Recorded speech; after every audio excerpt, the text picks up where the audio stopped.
जांगी। आप देख रहे द कहर न्यूज एजेंसी, सच्चाई की दहकती आग।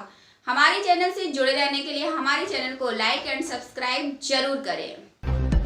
कोतवाली क्षेत्र के मोहल्ला महादेव स्ट्रीट निवासी मुन्नी देवी पत्नी राजीव सक्सेना की मां का 1996 में मर्डर हो गया था। मर्डर का आरोप उनके ही परिवार के कुलदीप कथित पुत्र बनकर और फर्जी वसीयत करा ली। कुलदीप अपनी ताई की हत्या के केस में जेल भी जा चुका है, उसके साथी भी जेल जा चुके हैं। उसकी पत्नी नीलम ने न्यायालय में बयान दिए है कि मेरे पति को छैलालाल बिहारी सक्सेना ने 2 वर्ष की उम्र में गोद लिया था, शादी भी की थी। फर्जी वसीयत के मामले में न्यायालय में मुकदमा विचाराधीन है। आपको बताते चले, कुलदीप सक्सेना की पत्नी ने फर्जी वसीयत के मामले में न्यायालय में फर्जी वसीयत को लेकर स्वीकार नहीं किया। कुलदीप और उसके परिवार के लोग मुन्नी देवी की मां की हत्या के बाद जेल जाने के बाद इन लोगों ने मकान का ताला तोड़ दिया। मकान का ताला तोड़कर नीलम के परिवार, कुलदीप की सभी लोग उस मकान में रहने लगे। राजीव सक्सेना की पत्नी मुन्नी देवी के नाम यह मकान है, जो कि उनकी मां उनके नाम करके गई थी। फर्जी वसीयत बनाने के बाद ही उसी दिन फर्जी वसीयत बनाई गई जिस दिन मुन्नी देवी की मां की हत्या की गई। इस मामले का मुकदमा कोर्ट में चलता रहा। आरोपी जमानत से जेल से बाहर आ गए। उसके बाद फर्जी वसीयत को लेकर मुन्नी देवी के पति राजीव सक्सेना ने 420 का मुकदमा दर्ज कराया, जो मुकदमा चलता रहा। विवेचना अवधेश अवस्थी रेलवे रोड को दी गई। अवधेश अवस्थी ने चार्जशीट में आरोपियों के पक्ष में लगाने का भी मामला सामने आया है। इस मामले में राजीव सक्सेना ने क्षेत्राधिकारी प्रदीप कुमार से मिलकर विवेचना पर आपत्ति जताई। क्षेत्राधिकारी प्रदीप कुमार सिंह ने चार्जशीट का मूल्यांकन किया। मूल्यांकन के बाद पुणे शहर कोतवाली विवेचना स्थानांतरित कर दी। देखना यह है कि क्षेत्राधिकारी शहर कोतवाल मुन्नी देवी पत्नी राजीव सक्सेना को मकान जो कि उनके नाम है उनको कब्जा कराया जाएगा, उनको कब्जा दिलाया जाएगा, या विवेचना द्वारा पुलिस क्या कार्रवाई करेगी। ऐसे मामले में राजीव सक्सेना ने बताया है कि पुलिस चाहे तो उनको गिरफ्तार कर जेल भेज सकते और मेरा मकान खाली करा सकती है। क्षेत्राधिकारी से उन्होंने अनुरोध किया। हमारे संवाददाता से बातचीत की रिपोर्ट।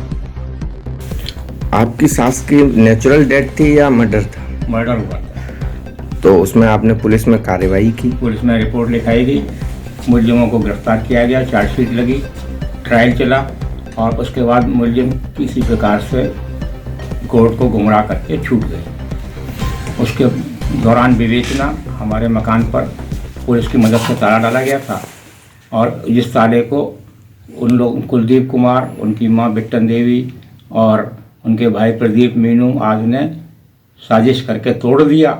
और तोड़ने के बाद में 3 दिसंबर को CGM कोर्ट में एप्लीकेशन लगाई कि ताला खुलवा दिया जाए। ताला खोलने के लिए न्यायालय ने मना कर दिया और अपने आदेश में ये घोषित कर दिया कि मुन्नी देवी ही एकमात्र उस मकान की मालिक हैं, मृतका की एकमात्र पुत्री हैं। उसके बाद ताला खोलने के बाद इन लोगों ने उसमें रखे सामान की लूटपाट की, जिसकी जानकारी 8 दिसंबर 1996 को मुझे हुई। जब जानकारी मिली तो मैंने SP वगैरह को जब शिकायत भेजी तो इन्होंने अपने बचाव में ताला खुलवाने के लिए दूसरा एक प्रार्थना पत्र 17 दिसंबर 1996 को दिया, जिस पर कोई कार्रवाई नहीं हुई और ताला खोलने से न्यायालय ने पुनः मना कर दिया।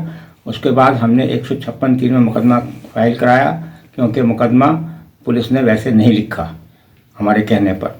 मुकदमा फाइल होने के बाद इन्होंने विवेचकों से मिलकर 2 बार FIR लगवा दी, जिसके बाद उसको परवाद में परिवर्तित किया गया और परवाद में मुलजिमों के खिलाफ सारे साक्ष्य सबूत आने के बाद 313 की कार्रवाई न्यायालय द्वारा कर दी गई है।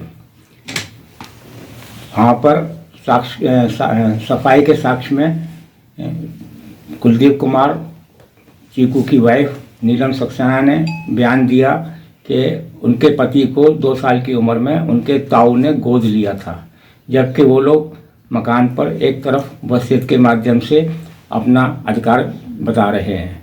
वसीयत किसी भी न्यायालय में से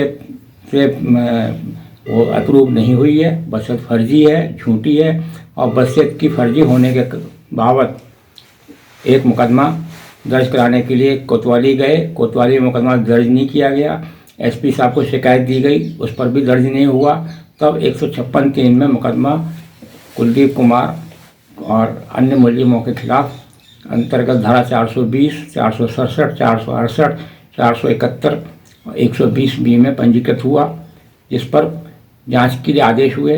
अवधेश कुमार अवस्थी ने मुलजिमों का पक्ष लेके उनके पक्ष में एफआईआर लगाई। जब इस विषय में आपने पुलिस में कंप्लेंट की तो उस विषय में पुलिस ने क्या कार्रवाई की? पुलिस ने अभी तक कोई कार्रवाई नहीं की है मुलजिमों को गिरफ्तार करने के लिए। और उनका मर्डर कब हुआ था? उनका मर्डर 24 जून 1996 की रात में हुआ था।